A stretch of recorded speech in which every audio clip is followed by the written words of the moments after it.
ಈ ವಿಡಿಯೋ ನೋಡಿ ಹಣೆ ಬರ ಮನ್ಸೊಪ್ಪಲ್ಲ ಹೇಳಾಕ ಯಾತರ ಹಣದವ್ರ ಅಡಿಗೆ ಮಾಡ್ಕೊಂಡ್ ತಿನ್ನಾಕತ್ತಾರ. ಮಳಿ ಮಳಿ ನೀರ್ ನಿಂತಾವ, ಏನ್ ಮಾಡ್ಬೇಕು? ಹೊಟ್ಟಿ ಹಸು, ಮನಿ ಬಿಟ್ಟು ಊರು ಬಿಟ್ಟು ದುಡ್ಯಾಕ್ ಹೋಗ್ಯಾರ. ತಂದೆ ತಾಯಿಗಿನ ಬುಟ್ಟಿಗೇಸಿ ಮನ್ಯಾಗಿದ್ರ ತಾಯಿ ಅಡಿಗೆ ಮಾಡಿ ಕೊಡ್ತಿದ್ಲ, ಆರಾಮಾಗಿ ತಿಂತಿದ್ವಿ. ಇಲ್ಲಿ ಬಿಟ್ಟು ಬಂದಿವಿ, ನಾವೇ ಮಾಡ್ಕೊಂಡ್ ತಿನ್ಬೇಕು. ಹಸು ಆದ್ರ ಮಳಿ ನೀರ್ ನಿಂತಾವ, ಚಪಾತಿ ಮಾಡ್ಕೊಂಡ್ ತಿನ್ನಾಕತ್ತಾರ. ನೋಡಿ, ಇದೇ ಗಣ ಮಕ್ಕಳ ನಿಜ ಜೀವನ. ಕೆಲ್ಸಕ್ ಹೋಗೋದಕ್ಕೋಸ್ಕರ ಮಳಿ ಚಳಿ ನೀರ್ ಬಿಸಿಲು ನೋಡ್ಬಾರ್ದ. ಹೊಟ್ಟೆ ಹಸುವಾದ್ರ ನಾವೇ ಅಡಿಗೆ ಮಾಡ್ಕೊಂಡ್ ತಿನ್ಬೇಕು. ಇದೇ ನಿಜವಾದ ಗಣಮಕ್ಕಳ ಜೀವನ. ಕಾಣ್ತದ ಎಷ್ಟು ಮಂದಿ ಹೋಗ್ಯಾರ ಊರು ಬಿಟ್ಟು ಮನಿ ಬಿಟ್ಟು ದುಡ್ಯಾಕ.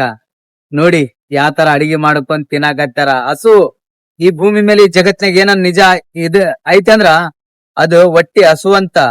ಹಸುವಾದ್ರ ಅನ್ನದ ಬೆಲೆ ಗೊತ್ತಾಗ್ತದ. ದುಡಿಮೆ ದುಡಿಯೋರಿಗ್ ಗೊತ್ತ, ಅದ್ರ ಬೆಲೆ ಪ್ರತಿಯೊಬ್ಬರಿಗ್ ಗೊತ್ತಾಗಲ್ಲ. ಈ ವಿಡಿಯೋ ಆದಷ್ಟು ನೋಡಿ, ಮತ್ತೆ ನಿಮ್ಗೆ ಚಲೋ ಅನ್ಸಿದ್ರ ಶೇರ್ ಮಾಡಿ, ಮತ್ತೆ ಕಮೆಂಟ್ ಮಾಡಿ. ಪ್ರತಿಯೊಬ್ಬರಿಗೆ